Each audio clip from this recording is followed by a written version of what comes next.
Today we were faced with a choice between two paths, and both seemed to be attractive options. We ended up picking the shorter option through San Zil, one with slightly more elevation gain and loss through a picturesque valley, instead of a slightly longer path through chestnut forests and by a monastery. The day started off foggy again, and since we chose the valley path, it remained that way for much of the morning. The fog and mist gave the forest a slightly mysterious feeling, and in some ways enhanced the day's hike.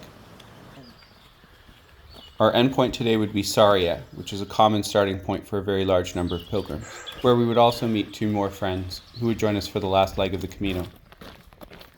We were certainly still in cattle country. The first part of the day's walk didn't seem very heavy with towns, and we had no options for places to stop. After a few hours of walking, we joked that breakfast may have to come from a 24-hour vending machine that we just passed. But then we came across a donativo or donation-based site called Casa del Alquimista. They had a selection of fruits and yogurts, coffee made on demand. More than anything, it had a hippie vibe, and the place was full of animals, including a naughty cat that was trying to steal any food that it could get its paws on, including toast. On the way out, we helped corral some naughty sheep that kept escaping their keeper.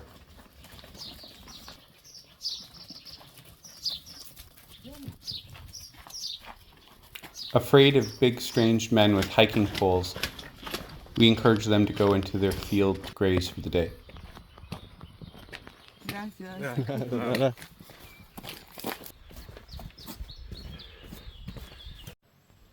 It was a day of passing a lot of animals, including a farmer feeding some hungry calves by hand.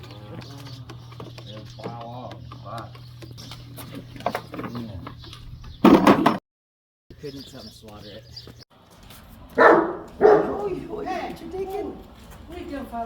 It wasn't until we were more than halfway done for the day that we were presented with another option to stop. From the early morning onwards, the day's walk was a gentle downward slope, losing about 450 meters of elevation across the day, but getting steeper as we got towards the day's end.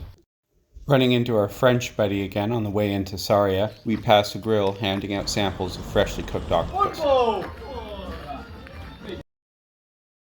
Our stop was Albergue La Casona de Sarria, a nice old home converted into rental rooms. We arrived ahead of our friends, so we went out for lunch in the old city at an Italian restaurant known for pizza, for something a little different.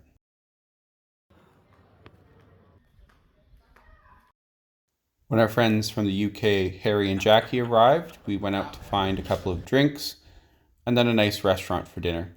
Local Galician specialties were the highlight, like cured ham, cheeses, and octopus. No sprains, no strains, and a few leftover blisters.